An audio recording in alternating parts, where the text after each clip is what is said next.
Thanks for joining me today for episode 878 of People Behind the Science. I'm Dr. Marie McNeely, and this week I'm happy to revisit our interview with our guest, Dr. Julia Bailey-Saris. Listeners, Julia studies how plants survive water extremes with the goal of improving the ability of crops to survive a temporary flood. Her research considers the genetic variation that exists in nature that allows rice to be productive in environments with flood conditions during the growing season. And in our conversation, Julia shares some wonderful stories about her life and science. So get ready to meet another one of our outstanding people behind the science.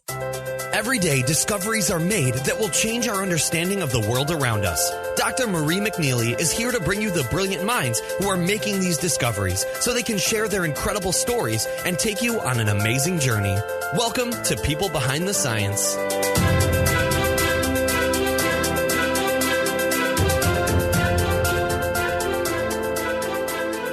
Hello, everyone, and welcome to the People Behind the Science podcast. Today, I am thrilled to be speaking with our guest scientist, Dr. Julia Bailey-Saris. So, Julia, welcome to the show today. How are you? I'm fine. Thank you very much. Well, thank you for joining us today, and I'm looking forward to learning more about you and the wonderful work you do. But before we dive into those details, let me first start by telling our listeners a little bit more about you and your background. So listeners, Julia is director of the Center for Plant Cell Biology and distinguished professor of genetics at the University of California, Riverside. She also holds the University of California John D. and Catherine T. MacArthur Foundation Chair and is Professor of Rice Physiology at Utrecht University in the Netherlands. Julia was awarded her bachelor's degree in biology from the University of Utah and her Ph.D. in botany from the University of Edinburgh. Afterwards, Julia conducted postdoctoral research at the University of California, Berkeley, before joining the faculty there at UCR.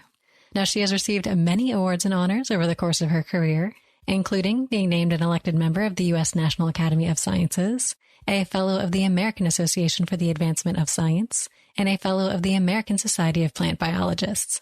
In addition, Julia has been recognized with a Stephen Hales Prize from the American Society of Plant Biologists and the Anton Lang Research Excellence Award from Michigan State University.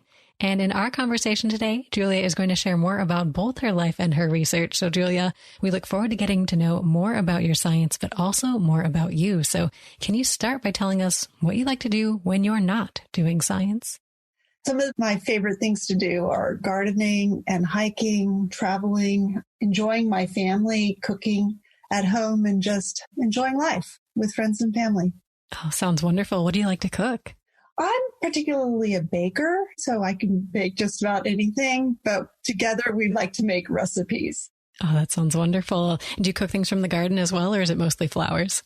Oh, right now we're cooking a lot from the garden. Because of the pandemic, I have the best vegetable garden that I've ever had. So just about every meal has multiple ingredients from the garden.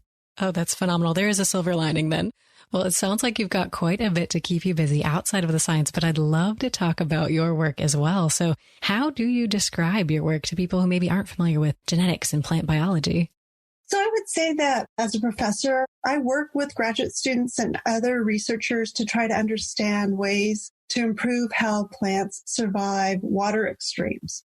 So we mostly study how to improve crops' ability to endure just a temporary flood.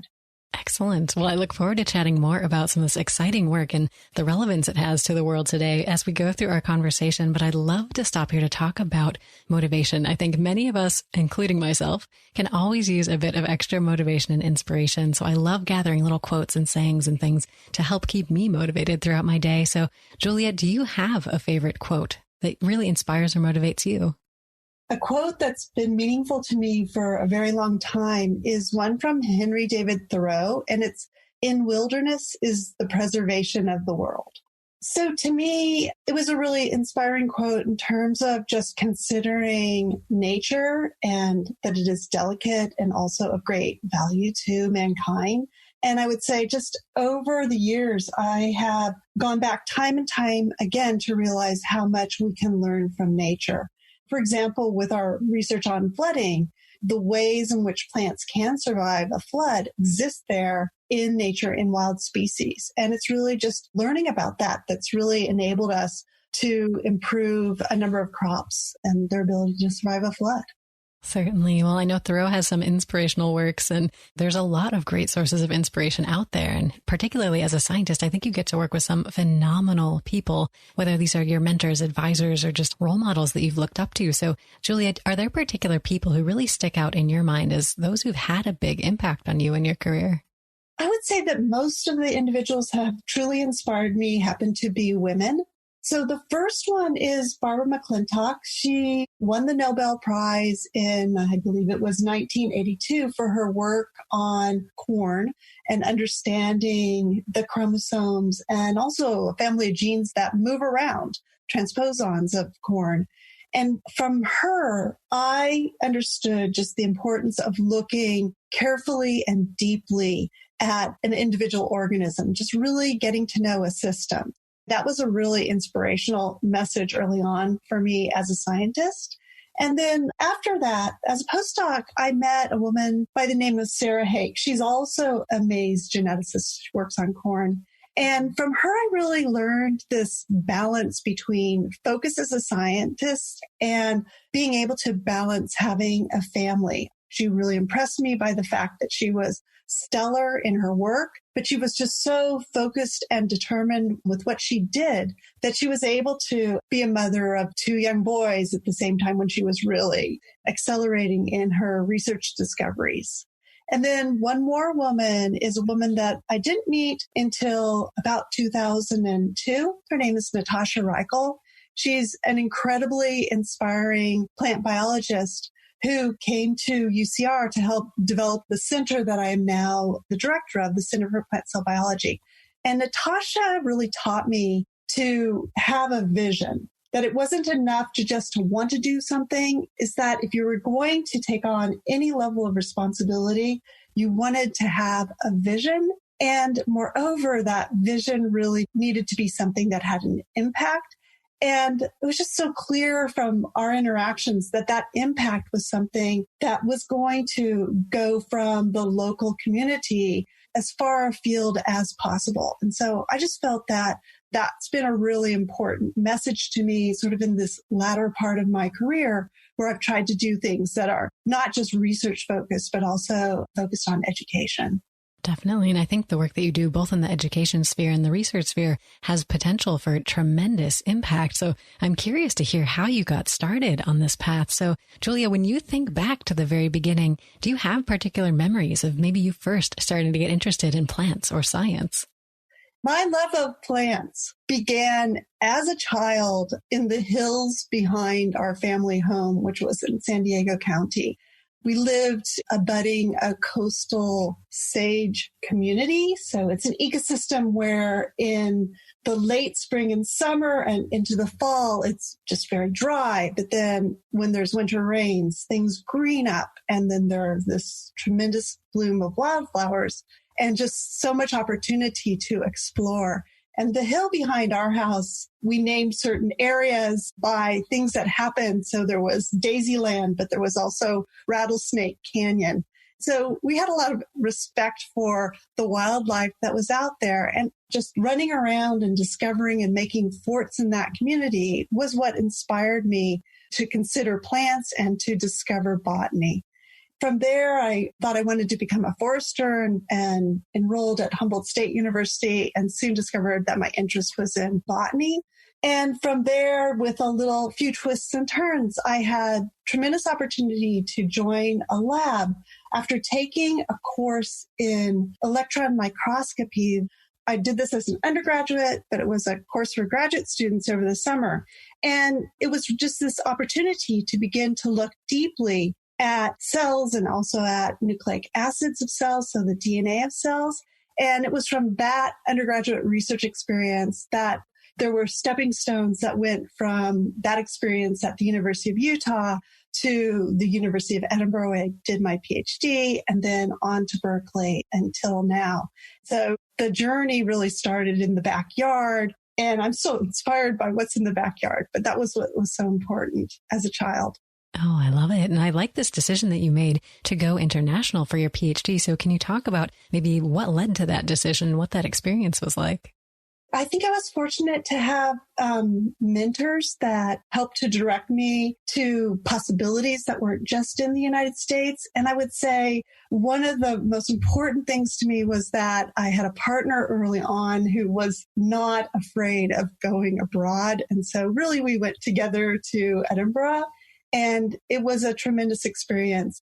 It's not easy to be a graduate student abroad. There are a lot of things that you have to learn as you go along, but it was really a life-forming experience. So no regrets.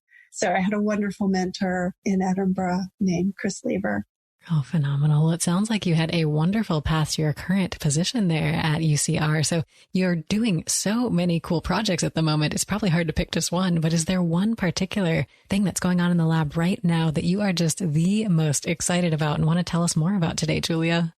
So right now, I'm just extremely excited about how the things that we've been doing for many years are coming together. So I would say that our work has really focused on plants, focused on oxygen, which is really the elixir of life, and focused on having oftentimes too much water, which happens when there's a flood. And we know now that with climate change, there's just many more floods that are affecting agriculture. And right now, my group has been sort of pulling together strands that go from cell biology to farmers' fields. And so we've really worked on genes that have been found by breeders that help rice to endure different types of floods. And we've really tried to understand how those genes work. And one of them, really important gene, is a gene that's called SUB1 for submergence 1. And it's a gene that allows a rice plant to, when it's completely underwater, to pretty much conserve its energy until the flood subsides and the plant can regrow. And my group has worked on how the plant cell senses a lack of oxygen and also a lack of energy. And what we've learned at that real molecular level has really become relevant to our understanding of how this one gene works in a rice plant. And then also how, looking across crop species and also in plants and nature, how these mechanisms exist, but they're regulated in a slightly different manner to give sort of one trait versus another trait. So to give this trait of ability to hunker down and survive a flood versus the trait of, if there's a flood, the plant can instead try to really outgrow the flood. So the work that I'm doing now in my group and also with other groups takes this really broad look at how different plants respond, for example, to being submerged or to lacking oxygen.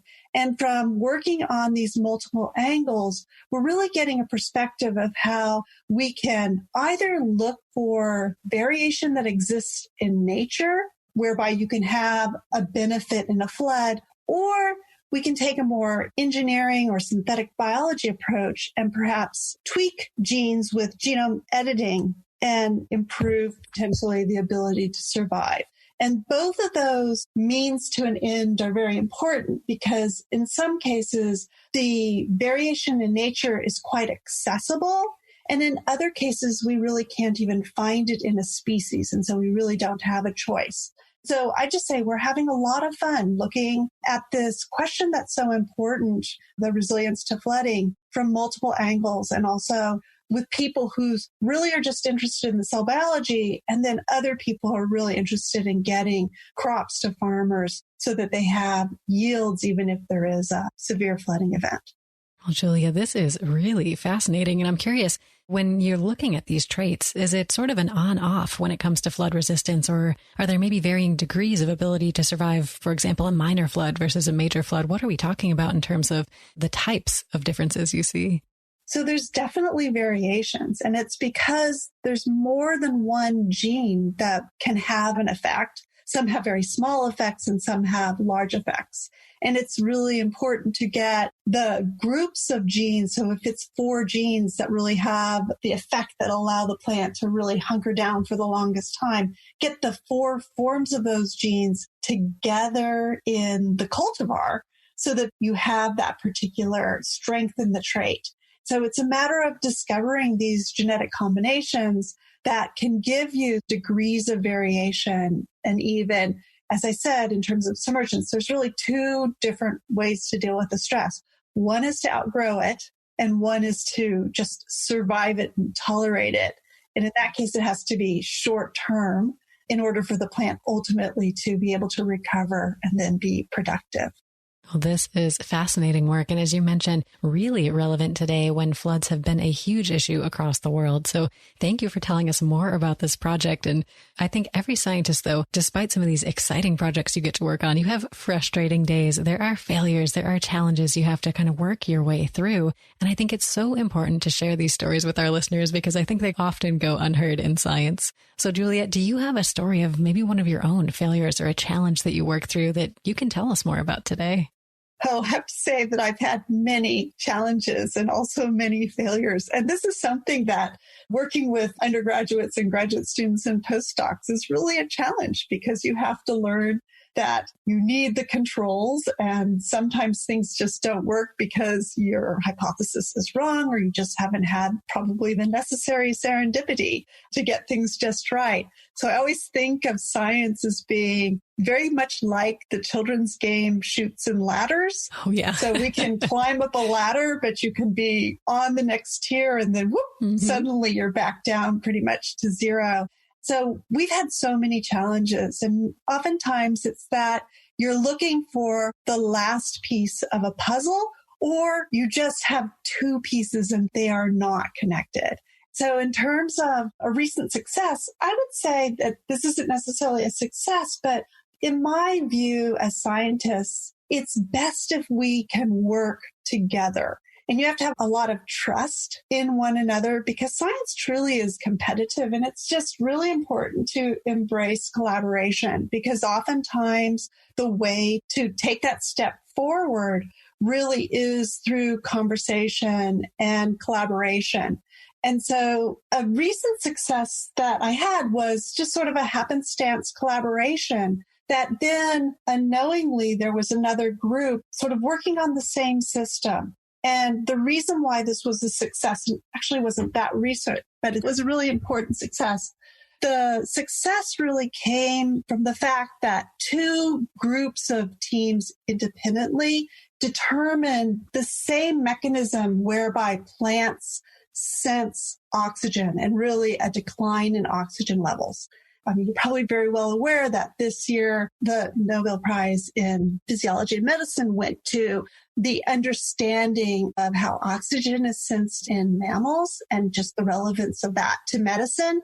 Well, there's a corollary in plants. And it was really the identification of that mechanism in plants where two groups sort of looked at this at the same time and came up with the same answer. So that was really a very powerful challenge that turned out to be a success because of this confirmation that was independent. That's one thing. Another recent success for me personally was to get a new graduate training program that's in the area of going from basic plant biology to translation of that knowledge to something that's of relevance either in agriculture or in biotechnology. And I would say that this was a real challenge that ultimately became a success because I sort of anticipated I could just write one grant, but I had to write the grant several times in order to finally get funded by this NSF competition. Absolutely. And I'm curious to kind of go back to that story where there were two groups working on essentially the same project to determine that mechanism. Did you know at the time that the other group was kind of working on the same boat? Was it a race to the finish? We didn't know until very close to the end that we were working on the same mechanism. And it was really nice because the work done by the two different collaborations was quite complementary in the end. Oh, that's wonderful. And going back to this grant, then, you mentioned this as an exciting success. How did you celebrate after multiple submissions when you finally got that notice of award? I celebrated with my colleagues at UC Riverside. So we celebrated together within the Center for Plant Cell Biology. Yeah, with a party. Oh, wonderful. It's a celebration for faculty as well as graduate students because it's a graduate training program that hopefully over time will really have a significant impact in not just the preparation of these individuals for their careers potentially in industry, but also in bringing in more diversity and just increasing the mobility of students to go from perhaps a lack of opportunity early on to really being able to contribute significantly to science and engineering. Definitely. Well, Julia, congratulations on these successes. And I really like how you frame them as challenges that you were able to turn into a success. And I think that is so important in science because oftentimes you're just faced with all these challenges and it's what you make of them that determines what your outcome and what your success in science is going to be. So I'm so glad you shared those stories with us. And I'd love to talk next about some of the opportunities that you've had to travel in science. I think this is a big part of the career that a lot of people maybe don't necessarily realize is part of the career. But you do go all over the world, whether it's for training, like you mentioned at the University of Edinburgh, or whether it's to go to conferences or to work with collaborators. So when you think back on all the places that your science has taken you, Julia, what are some of the most memorable places that you've been to? There are two trips in my life as a scientist that really stand out. The first one was a trip that I took with a group of people from the International Research Institute, as well as some collaborators that I'd worked with for several years to study this gene sub1A. And we traveled to Bangladesh and to India, where farmers were growing the new sub1A containing cultivars in their fields. And so these were individuals who their farm advisors, their regional farm advisors had shared with them seed, a number of different packages of seed, and said, please plant these in areas where you have a challenge from time to time with floods that then affect the productivity of the crop in those areas. And oftentimes it's like they have this low-lying region in their paddy rice where the monsoon rains will come and the rice will be underwater, and the modern cultivars, the cultivars that give them high yields, will typically die. And we had the good fortune of going to a number of different farm advisory locations and then also to farmers' fields in both Bangladesh and in India, where they had planted these different packets of seeds. And so they would have rows that were about 2 meters wide by maybe 10 meters long. And they would show us, well, this was our irregular variety, and these were some of the varieties that we were given. And they had crops that were going to be productive. And during that trip, two things happened. One is that I had this idea that I wanted to talk to women in those communities to get a perspective of how this new rice, just what their impression was and just what they thought about it, if anything. So we had conversations through translators and just learned from this wonderful woman back in rural Bangladesh. She just said, I was so happy when I saw that the rice after the flood had regrown. And she was holding her child in her arms with a group of women and children behind her, beaming with joy. And to me, that was just like, wow. That's the success. Mm-hmm. Coming from a research lab to hear that was just really profound. The second thing on that trip was that I had the opportunity to appreciate that it wasn't just flooding that was a problem for these farmers. They depend upon the rain. And so they have early rains typically, but then they later have droughts. And it made me just really perceive that as a researcher, we had to really look at the interaction between these genes in different situations. So it's the gene that we're saying is a solution for flooding. What is the consequence of having that gene in terms of drought? And so that was just like an amazing trip just for personal reasons and intellectual reasons as well. And then the other trip was more of an adventure that I took with my son. We decided to take a trip to the Peruvian Amazon.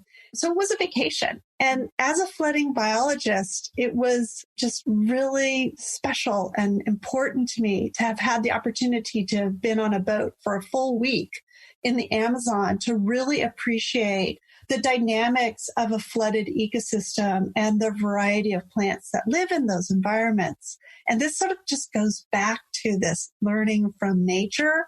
There's many traits in that ecosystem and in other flooded ecosystems that I think we just right now don't appreciate. And they may not be available in the diversity of crop species. They may be something that's very special to some of the tree crops and other crops in those areas. But I just think that there's a lot of genetic design in nature that we can really go and appreciate over time. So I'm excited that this is an open opportunity for people. Wonderful. So did you come back from that trip to Peru maybe reinvigorated and full of new ideas? Absolutely. And some really nice photographs as well. It sounds amazing. So what were you able to see and do while you were there? Were there any wildlife encounters or things that really stood out? We did do a lot of bird watching and also saw a lot of just species, monkeys, dolphins, everything. It was wonderful. I completely recommend it. Find a good ecotourism company with low impact. Absolutely. It sounds like a phenomenal opportunity. And I'm intrigued by this trip to India and Bangladesh as well. And you mentioned that sort of interaction with the genetics of resisting drought and resisting flooding. What were some of your findings, or is this still in process? We had already made an observation about the sub-1A gene in terms of drought. So the important thing is that having that gene based on what we know from our research and also what we know from farmers growing it in fields doesn't affect the ability of the rice to endure a drought. It doesn't make it better and it doesn't make it worse in the farmer's field. But in sort of our controlled experiments in the greenhouse, what we learned is if there was a drought, the sub-1 plants had this ability for the shoots to regrow. And probably the best way to explain this is perhaps seeing a patch of grass that can really appear to have completely died back, but you can water it and it will regrow. And that's because it will have shoot meristems, so the growth tips remain alive when it looks like it's completely dead, but given the right circumstances, hence water, it will regrow. And sub-1 has this ability, we found, to really protect those shoot meristems for a long time. And it will do that both under submergence as well as drought.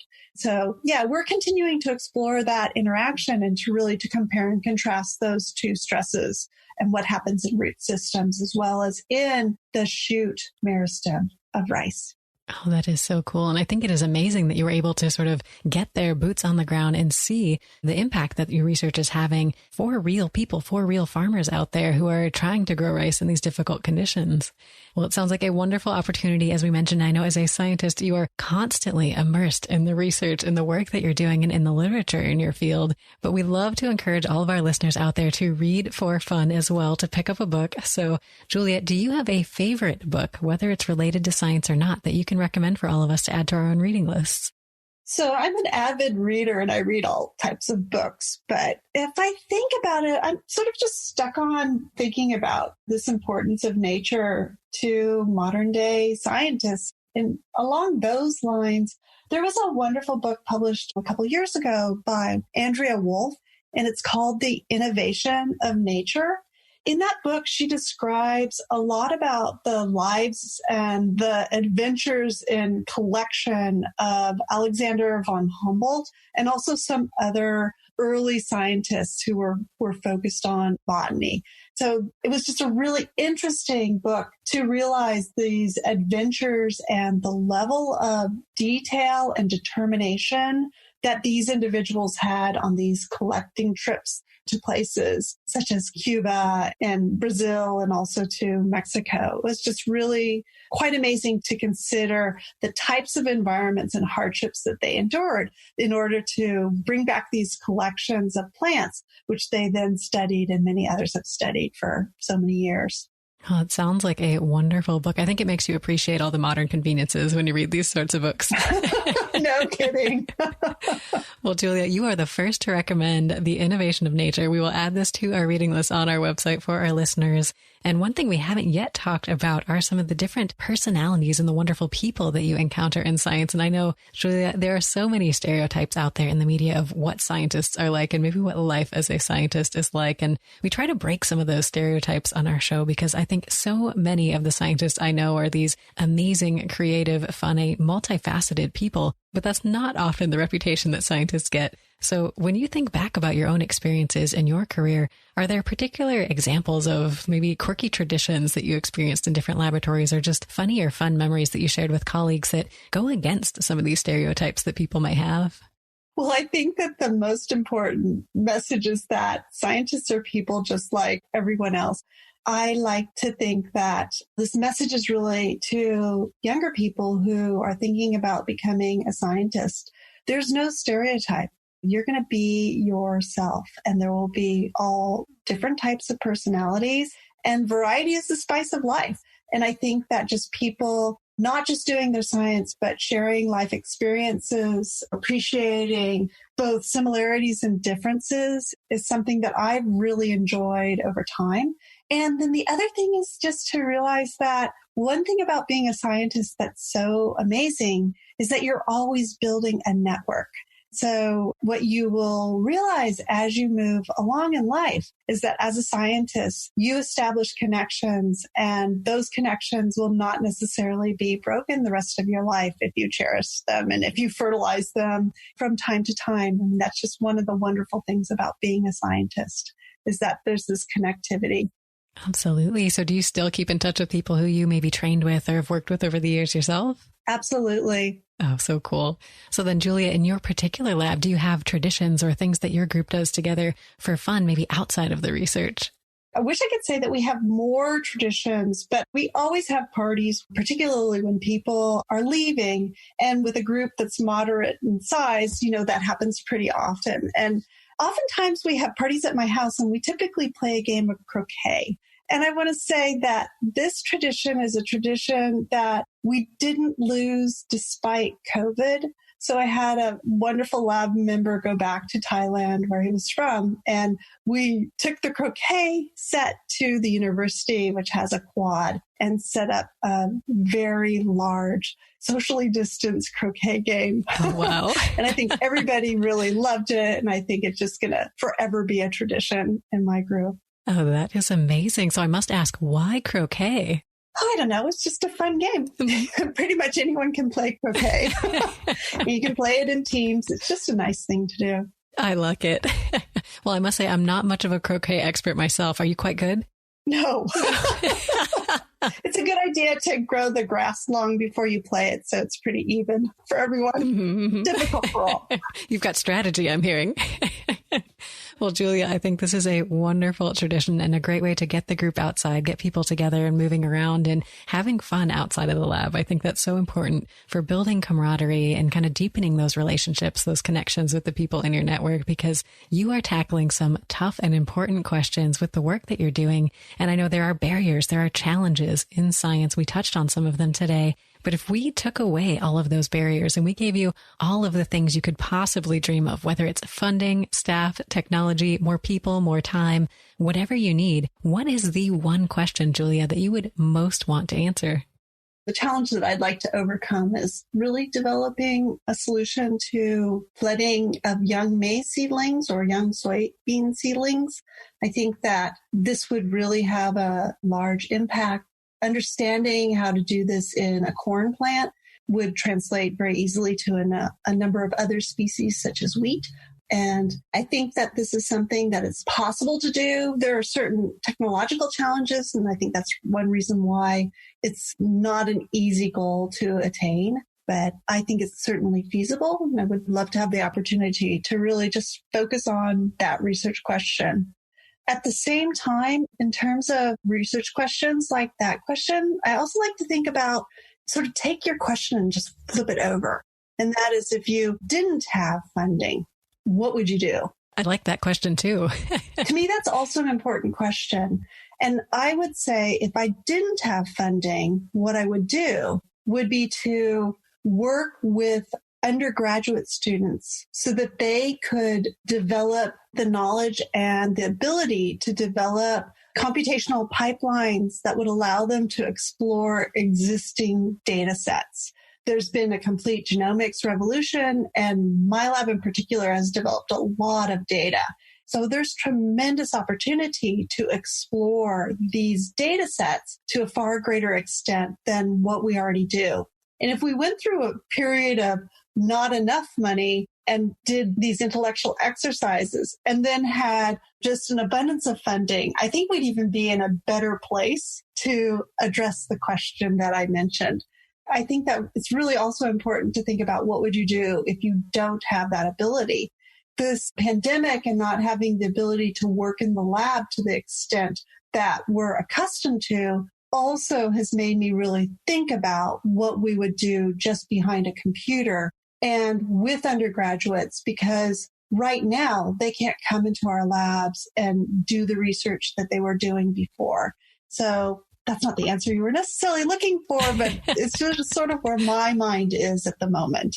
Certainly. I think it's an even better answer. And I think so important, as you mentioned, not just because of the pandemic situation, but just the funding situation in general is very difficult these days. So kind of having these backup plans or ideas in your mind of what are some low cost or no cost research questions or sort of research lines that you could pursue, I think is really smart. Yeah, I think it's important. Definitely. Well, Julia, thank you for sharing all of these insights with us today. You've given me and our listeners a lot to ponder, but I'd love to end with advice. So when you think back on your own career and the wonderful people you've encountered, is there a particular piece of advice that someone gave you that really helped you that you can pay forward to all of us today? Yes, I think the best advice is to really think through things before you act. It's very important to really have an idea about a hypothesis that you're going to address or even a technology that you're going to develop and really formulate what you're going to do and have some sense of what the challenges are before you actually embark on the exercise. I think that's great advice. I think kind of taking a moment to take a step back to do the planning can save you a lot of pain in the long run. Absolutely. Well, great advice for our listeners. Julia, is there any other last piece of advice or a last message of inspiration that you want to leave us all with at the end of our conversation today? I would just say it's always nice to reflect on the quote that I mentioned, "In wilderness is the preservation of the world." Nature is really something that's critically important to us, and taking care of our climate and being proactive to deal with climate change is definitely the most important thing that we can do for mankind and the future. Well, wonderful note to end on, Julia. Thank you again so much for sharing all of these stories and insights. If our listeners are intrigued and they want to learn more about you and your work, what is the best way for them to do so? Well, my group has a website, and it's Bailey Saris Lab. So my last name, just the two parts of it run together, BaileySarisLab.org. They can go there and find out about the research that we're doing and also find links to the graduate training program that's called Plants 3D that I'm directing now at UCR. Oh, phenomenal. Well, listeners, definitely check out that website. Get in touch with Julia if you have any questions. And Julia, it's been such a pleasure to chat with you on the show today. My pleasure to talk to you. And listeners, great to have you here as well. We'll see you next time on another episode of People Behind the Science.